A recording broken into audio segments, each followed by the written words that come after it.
buni bu yoqqa olib boramanku o'sha payti tilingni bu tarafga olib borasan menga qara bu tarafga olib borganimda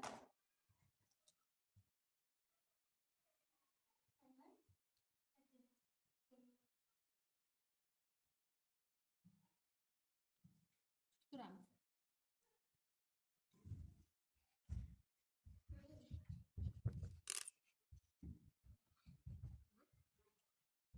Bunaqa mashqimizda bolajon harakatini o'zi boshqara oladi. Masalan, bu tarafga borganimizda tilimizni bu tarafga boryapman. Shunaqa ham diqqat jamlanadi. Ham til mashqini qiladi, ham diqqatni jamlaydi, ham harakatini boshqara oladi. Bu ham juda foydali mashq. Молодец, Молодец, Javlon.